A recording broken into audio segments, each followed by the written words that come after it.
योगाचे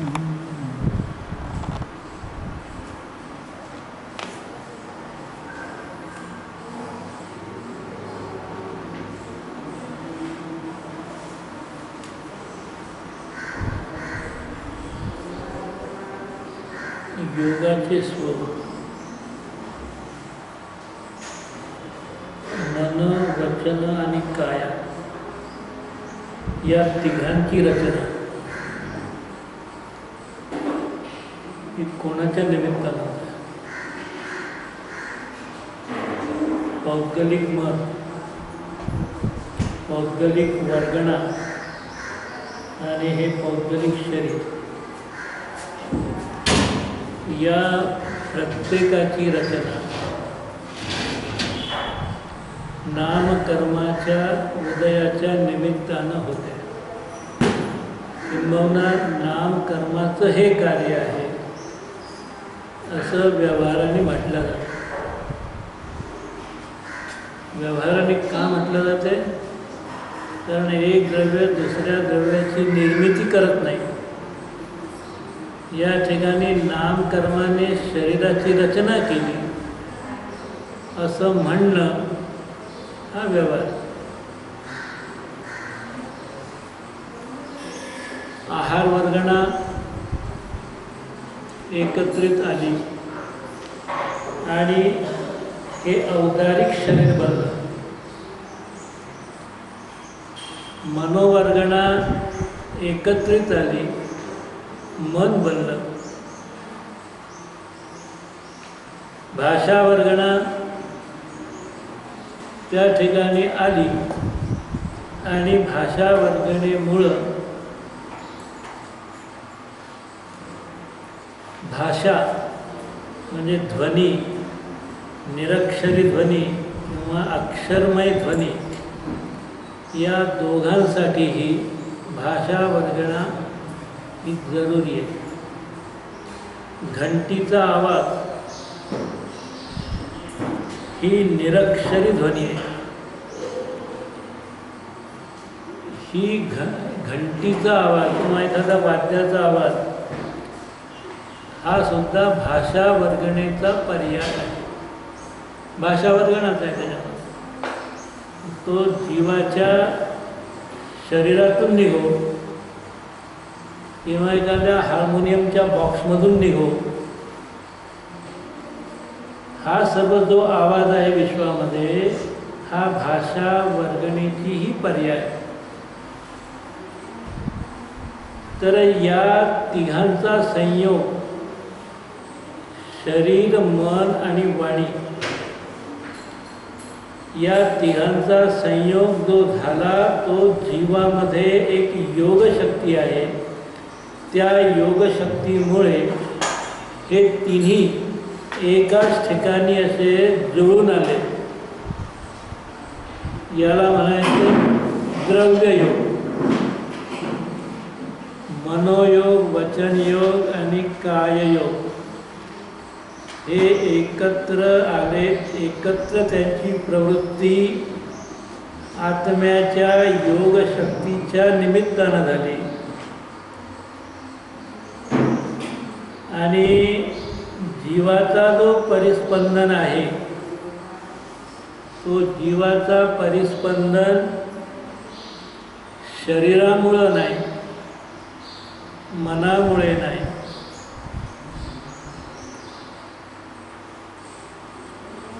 आत्म्याचा परिस्पंदन हा जीवभाव, उद्गलामध्ये असणारा परिस्पंदन हा कर्मकृत भाव.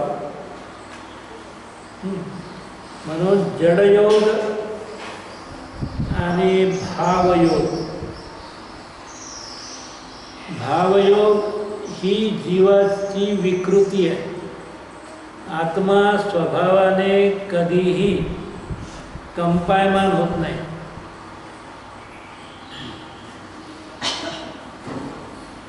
कंपित होणे मनाच्या निमित्ताने, वचनाच्या निमित्ताने, शरीराच्या निमित्ताने जीवाचे प्रदेश कंपित होतात, व्हायब्रेट होतात. हे जे व्हायब्रेशन आहे याला योग म्हणतात.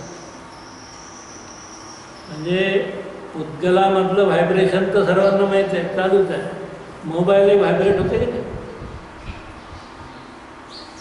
हे व्हायब्रेशन सर्वांना माहीत आहे.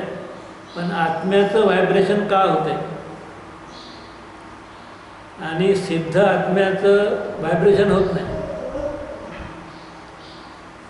जोपर्यंत कर्माचा सद्भाव आहे तोपर्यंत आत्मप्रदेशाचं कंपन आहे, त्याला योग म्हटलेलं आहे. योग हा सुद्धा विकारी पर्याय.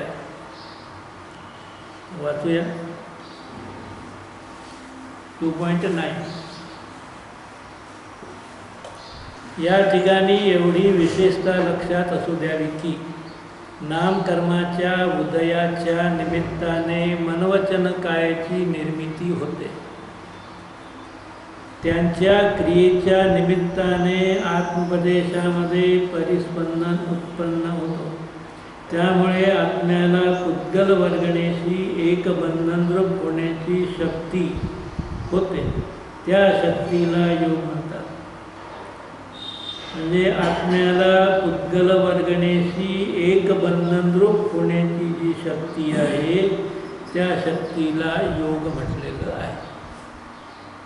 त्या निमित्ताने समया गणिक कर्मयोग्य अनंत पुद्गल परमाणूंचे सारखे ग्रहण होते. कर्मयोग्य अनंत पुद्गल परमाणू या परमाणूंचे सारखे ग्रहण होते. कोण घेतो याला? या कर्म परमाणूला जीव ओळखतो. स्पष्टीकरण करण्यासाठी आपण व्यावहारिक भाषाच वापरू का नाही, की आत्मा त्या पुद्गल कर्मांना ओढतो, कारण आत्म्यामध्ये योग नावाची शक्ती आहे. आता ओढतो म्हटलं तरी पुन्हा तत्वज्ञानामध्ये बाधा येते. चुंबक लोखंडी खेळाला ओढतो हे सुद्धा अध्यात्मामध्ये बसत नाही.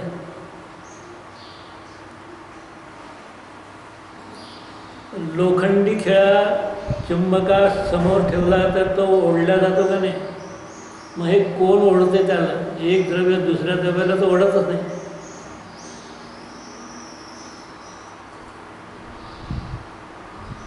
काय स्पष्टीकरण? त्याची योग्यता आहे.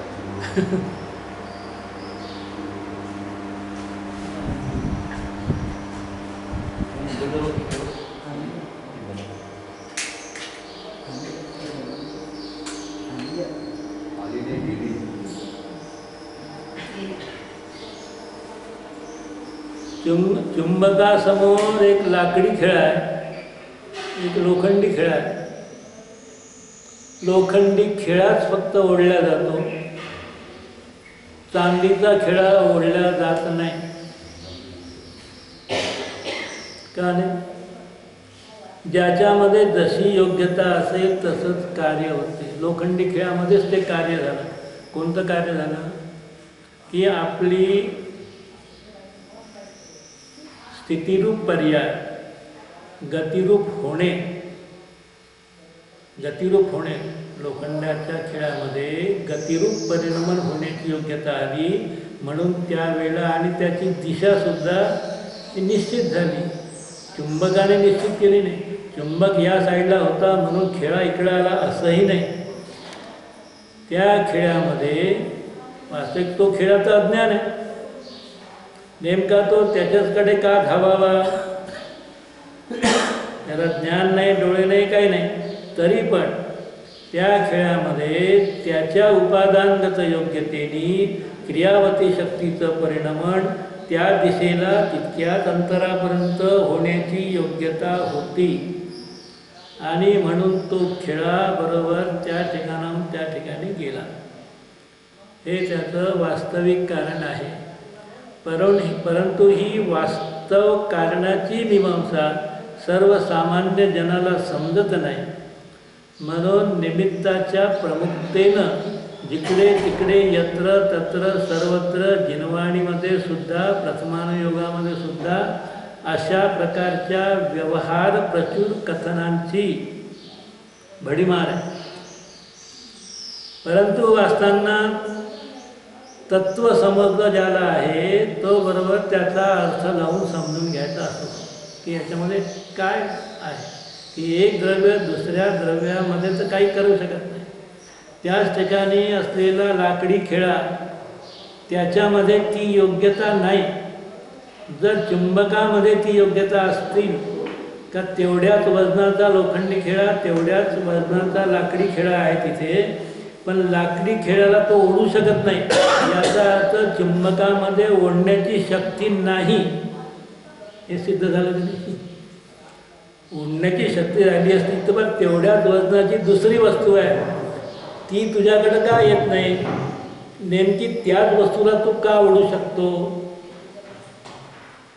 याचा अर्थ असा की ज्याच्यामध्ये तशा प्रकारची क्रियावती शक्तीची योग्यता असेल तीच वस्तू चुंबकाच्या निमित्ताच्या संयोगामध्ये, निमित्त आहे चुंबकाच्या आणि लाकडी खेळाला त्याची योग्यता नाही, उपादान नाही, म्हणून चुंबक त्याला त्याचं उपादान जागृत करू शकलं नाही. जिनप्रतिमेचं दर्शन हे जीवाला सम्यक दर्शन उत्पन्न होण्यासाठी निमित्त असते असं आगमाचं कथन आहे. परंतु प्रत्येक जीवाला जिनप्रतिमेच्या दर्शनानं सम्यक दर्शन होत नाही. कारण आम्ही सर्व लाकडी खेळासारखे आहोत. मग ज्याच्यामध्ये योग्यता असेल, उपादानगत शक्ती असेल, उपादान शक्तीमुळं कार्य होते, निमित्ताची उपस्थिती मात्र राहते. प्रतिमा किंवा साक्षात समोशरणामध्ये भगवान जरी असले तरी त्या भगवंताच्या दर्शनाने सम्यक दर्शन होत नसते. कारण या दगडाची योग्यता पाहावी लागते ना. दगडाची म्हणजे मिथ्या दृष्टी जीवाला मी दगड म्हटलेला आहे. या दगडाची योग्यता नाही आहे तर त्याला काय करणार तुम्ही.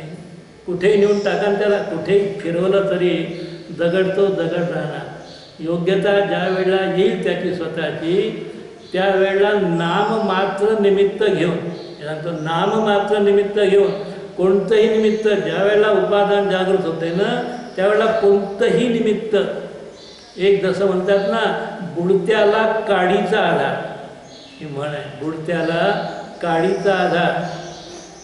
मोठमोठे नावा भेटणं किंवा सहारा भेटणं, बोटी भेटणं ही गोष्ट तर वेगळी. परंतु अशा याच्यामध्ये समुद्रामध्ये थोडासा तिनका, डुबने वाले को तिनके का सहारा म्हणतात ना, तर असा तिनकासारखा थोडासा लाकडाचा ओंडका जरी असला तरी त्याला तो खालून अपलिफ्ट होण्यासाठी त्याला मदतगार होतो आणि त्याच्या मदतीनं तो किनारा हे करू शकतो. त्याची योग्यता आलेली आहे आणि अशा प्रकारचं निमित्त त्या ठिकाणी मिळालेलं आहे. परंतु अज्ञानी जीव निमित्ताला 100% उपादान मानून आणि जो असली उपादान आहे त्याला झाकून त्याची महिमा गरिमा दडपवून निमित्तामुळं हे झालेलं आहे असा व्यवहार करतो. हे अज्ञानी जनाची अनादी काळापासून चालत आलेली भूल आहे.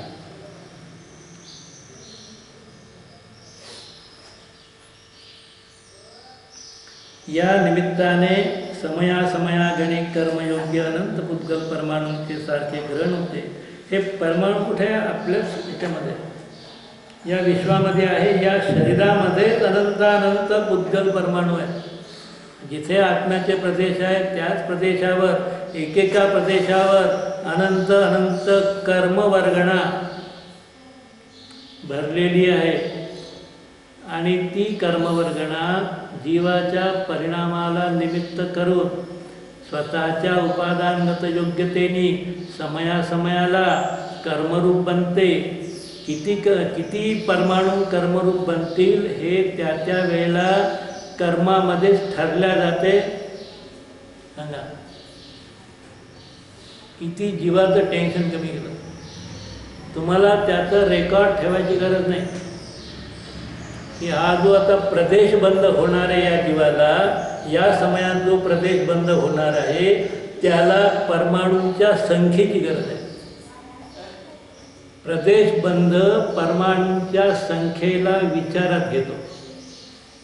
कोणी ठरवायचं किती परमाणू या समयाला, पुढच्या समयाला किती परमाणू आले, त्याच्या पुढच्या समयाला किती परमाणू आले, हे सर्व त्या परमाणूंच्या त्या वेळच्या योग्यतेवर अवलंबून आहे. एक एक सूक्ष्म परमाणू आपली पूर्ण योग्यता धरून त्या ठिकाणी आहे. एक परमाणू दुसऱ्या परमाणूला निरपेक्ष आहे. तो त्याची अपेक्षा करत नाही, त्याच्या मदतीची अपेक्षा करत नाही. प्रत्येक परमाणूचं परिणमन या समयाला किती संख्येने या आत्मप्रदेशाकडे आपण कर्मरूप व्हावं, या जीवाच्या परिणामाच्या निमित्ताने आपण किती संख्येने, परमाणू ठरवतात आपण किती संख्येने याच्याकडं जावं या समयाला, दुसऱ्या समयामध्ये कोणत्या परमाणूंनी किती संख्येने त्याच्याकडं जावं, हे सर्व फिक्सेशन हे त्या परमाणूमध्ये त्यांच्या योग्यतेनं होतं. किती याच्यामध्ये सूक्ष्म विज्ञान तंतोतंत भरलेलं आहे. कितीही जिथे जड पुद्गल परमाणूची स्वतंत्रता, तिथे हा जो चैतन्य भगवान आत्मा आहे त्याची अखंड चैतन्यता किंवा त्याचं जे अखंड गरिमामय रूप आहे ते तर अजून विश्वाच्या समोर आलेलंच नाही. आम्ही पुद्गलाच्या चमत्कारामध्ये भारावून गेलेलो आहोत, पुद्गलमय झालेलो आहोत. ही आमची शोकांतिका. योग अधिक प्रमाणात असेल तर अधिक प्रमाणात परमाणूंचे ग्रहण होते.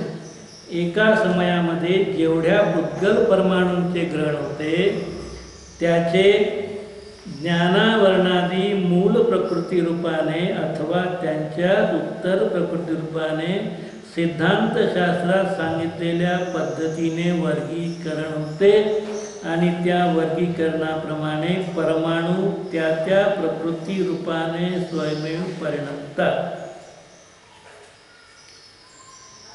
योगामुळे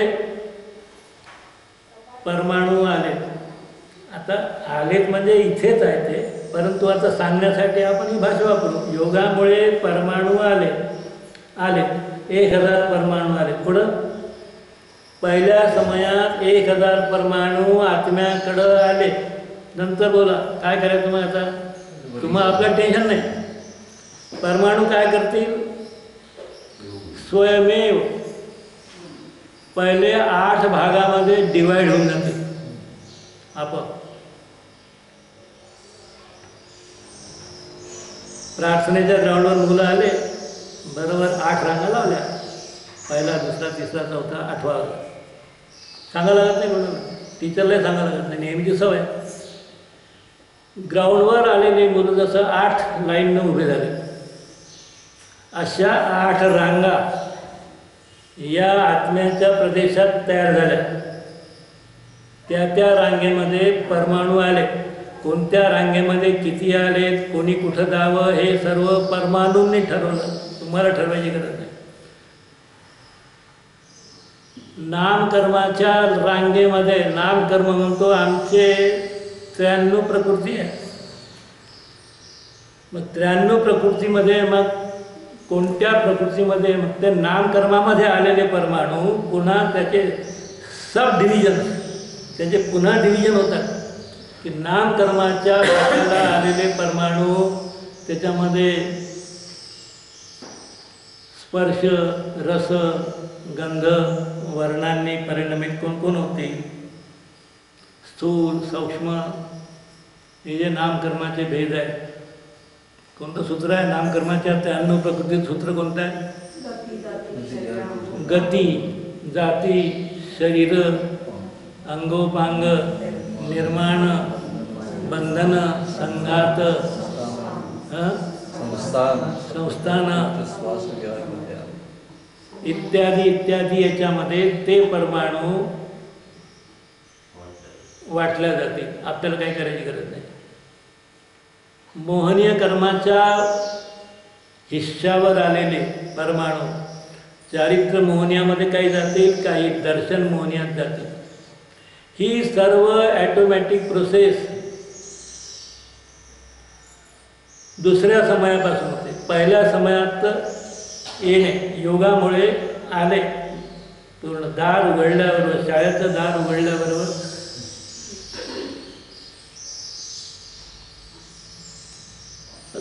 मग मुलं आपापल्या वर्गात जातील. अशा प्रकारे हे परमाणू बरोबर आपले, आणि ही प्रक्रिया सतत समयाला चालू आहे. मोहनीय कर्माच्या विशेषतः एवढीच की हा योग 2 प्रकारचा आहे, बरोबर आहे. एक शुभयोग आणि दुसरा आहे अशुभयोग. धर्माच्या अंगामध्ये मनवचन कायची प्रवृत्ती असेल तर तो शुभयोग. याच्या वरच्या पॅरेग्राफमध्ये हे एक सामान्य कथन आहे की कर्म आल्यानंतर त्याची विभागणी होते.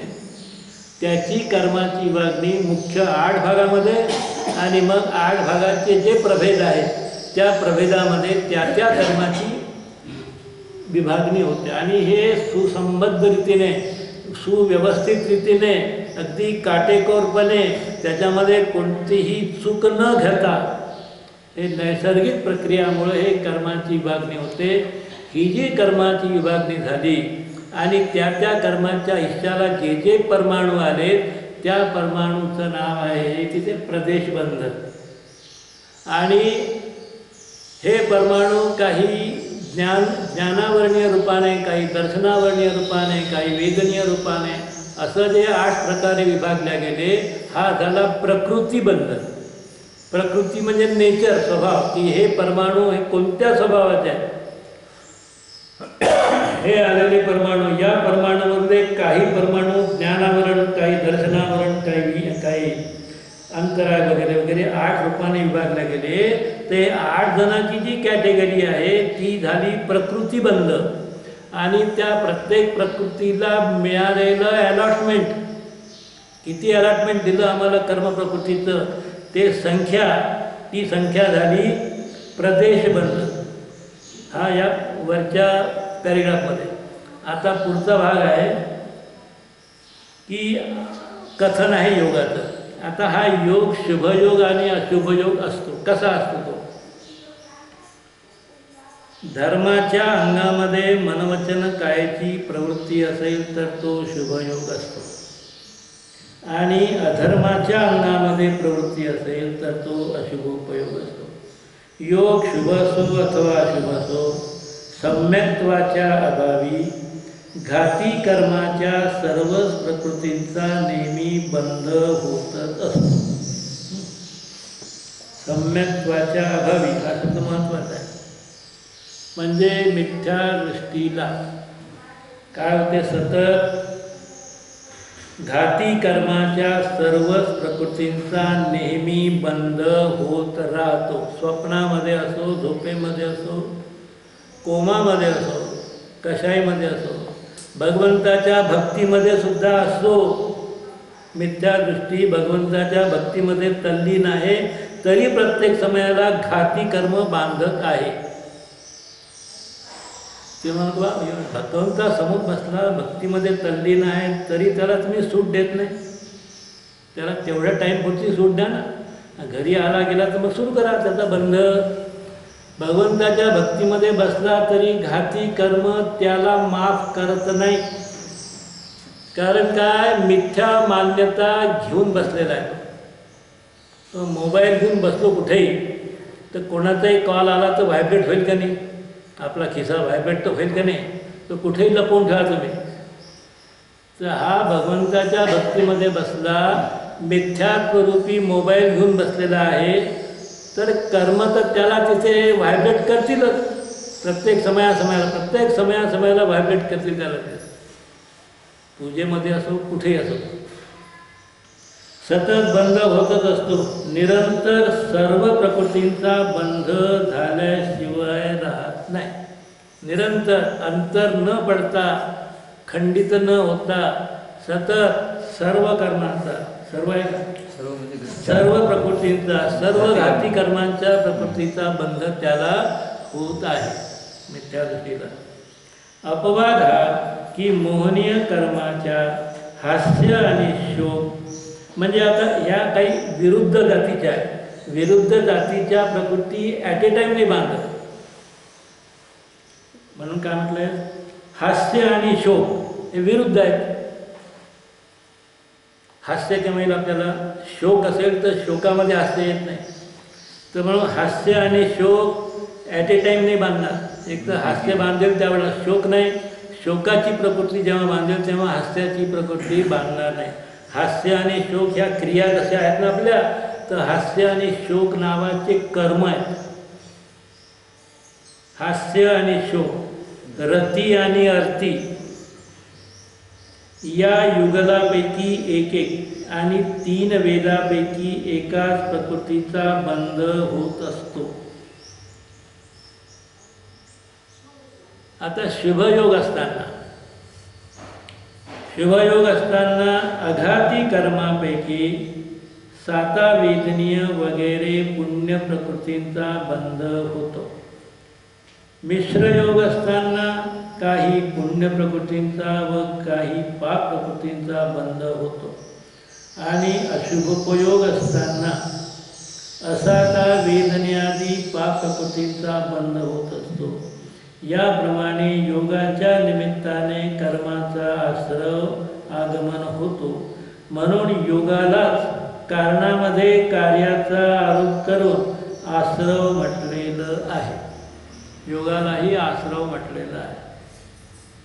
कारण आश्रव हे झालं कारण आणि नाही, योग झाला कारण आणि आश्रव झाला कार्य. योगामुळे आश्रव, म्हणजे योगाला काय म्हणायचं, कारण, आणि कारणानंतर कार्य होते. तर कार्य झालं कर्माचा बंध, आश्रव म्हटले. अशा तऱ्हेने योगाद्वारे ग्रहण केलेल्या कर्म परमाणूंना प्रदेश असे म्हणतात. आणि या पद्धतीने त्यांचा बंध होऊन मूल आणि उत्तर प्रकृतिरूप वर्गीकरणही झाले आहे. या अनुक्रमे प्रदेशबंध आणि प्रकृतिबंध म्हणतात. याप्रमाणे योगाच्या निमित्ताने प्रदेशबंध आणि प्रकृतिबंध होतो असे समजावे. कषायाने अनुभागबंध व स्थितिबंध होतो. कषाय कषाय असे कर्माचा बंध होत असताना जर कषाय असते, कषाय तर आहेत आपले नाही का, सर्वांचेच कषाय असतात. सम्यक दृष्टी असेल तर 4 कषाय मायनस होतील फक्त. बाकीच्या कषायाचा उदय आहे. तर कषायाने अनुभाग बंध आणि स्थितिबंध होतो. जी स्थिती बनते, स्थितिबंध याचा की विशिष्ट कर्मांवर्गणा कर्मरूप झाली ती जीवाशी किती काळपर्यंत बद्धरूप राहील याचं नाव आहे स्थितिबंध. आणि ती उदयाला आल्यानंतर कोणत्या इंटेन्सिटीने, त्याची इंटेन्सिटी राहते, थापड मारणे याच्यामध्ये फरक आहे. इंटेन्सिटी जास्त असेल, मोमेंटम जास्त असेल तर तो समोरचा व्यक्ती ठार होऊन जातो. ट्रकनं धडक दिली एकाला तर ठार का होतात, त्याचं मोमेंटम जास्त राहते. त्याचं फिजिक्सची भाषा, mass into velocity is equal to momentum. तर ज्याचं मासच जास्त आहे, थोडीशी व्हेलॉसिटी असली तरी मोमेंटम पुष्कळ. तर याचा अर्थ असा की इंटेन्सिटी, उदयाला आलेलं कर्म किती इंटेन्सिटी, किती त्याच्यामध्ये ती शक्ती आहे. कशाची शक्ती? आता ही निमित्त जीवाच्या त्याच्यामध्ये शक्ती आहे या जीवाला सतावण्याची, या जीवाला त्रास देण्याची, दुःखी करण्याची शक्ती त्या कर्मामध्ये. वास्तविक शक्ती नाही त्याच्यामध्ये, पण त्याच्या उदयाच्या निमित्तानं याला अशा प्रकारचं फिलिंग होते की हे कर्म मला इतक्या तऱ्हेनं माझ्या भोगावर आलेलं आहे, मला इतकंही भोगावं लागते, असं ही जीवाची अज्ञानमूलक कल्पना आहे. वास्तविक जीवाचा कर्माचा टच नाही, वास्तविक टच नाही. परंतु कर्माच्या उदयाच्या निमित्तानं याचा अर्थ हा जीव वारंवार आपल्या स्वभावाकडं पाहण्याच्या ऐवजी एक डोळा वर करून पुन्हा सर्व जगाकडं पाहतो. म्हणजे आपल्या आत्म्याला जाणण्याच्या ऐवजी सतत आत्म्याला जाणणं याचं नाव ध्यान. ध्यान ही ज्ञानाची प्रक्रिया आहे. ध्यानाची व्याख्याच मुळे कशी आहे? एकाग्र चिंता निरोधो ध्यान. चिंता निरोध याचा अर्थ असा की ज्ञानाने ज्याला ज्ञेय बनवलं ती प्रक्रिया झाली चिंता, आणि त्याचा निरोध करणं, त्या विशिष्ट ज्ञेयावर ती ज्ञान पर्याय अटकवणं याचं नाव ध्यान आहे. म्हणून कंटिन्युअस एका विषयाला जाणणे याचं नाव ध्यान. तर ज्ञानामध्ये हा जीव उदयाला आलेलं कर्म हे ज्ञेय झालं. उदयाला आलेलं कर्म हे काय झालं? ज्ञेय झालं. मग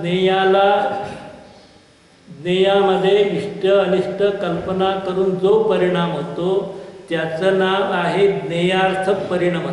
बरोबर आहे? ज्ञेयार्थ परिणमन की बसल्या बसल्या आम्ही ज्ञेयार्थ परिणमन करतो. हे इतके ज्ञेय समोर आहे, हे इष्ट आहे, हे अनिष्ट आहे, हे नको, हे नको. तर हे जे इष्ट अनिष्टाची बुद्धी जी चालते ना, याचं नाव आहे ज्ञेयार्थ परिणमन. सम्यक दृष्टी या ज्ञेयार्थ परिणमनाच्या दूर आहे. तो इष्ट अनिष्ट बुद्धी करत नाही, जाणतो फक्त तो. म्हणून उदयाला आलेलं हे जे कर्म आहे, या कर्माला ज्ञेय बनवून हा जीव फक्त सम्यक दृष्टी जीव त्याला जाणतो फक्त. आणि फक्त जाणल्यामुळे विकारी बनत नाही. कर्माचा उदय जरी आला तरी तो विकारी बनत नाही. का? की ज्ञेयार्थ परिणमन नाही. जसं ज्ञेय आहे त्या ज्ञेयाला बघून इष्ट अनिष्ट बुद्धी करत नाही. मिथ्या दृष्टी तशा प्रकारची बुद्धी करतो आणि म्हणून ज्ञेयार्थ परिणमन होते. ज्ञेयार्थ परिणमनामुळे इष्ट अनिष्ट बुद्धीमुळे हा जीव या जीवाच्या ह्या परिणामाचं निमित्त घेऊन इष्टबुद्धी केली, त्या परिणामाचं निमित्त घेऊन कर्माण वर्गणा पुन्हा कर्मरूप प्रवर्तित होते. आणि अशा प्रकारे हे संसाराचं चक्र या ठिकाणी चालत राहते. ज्ञानानंद स्वभाव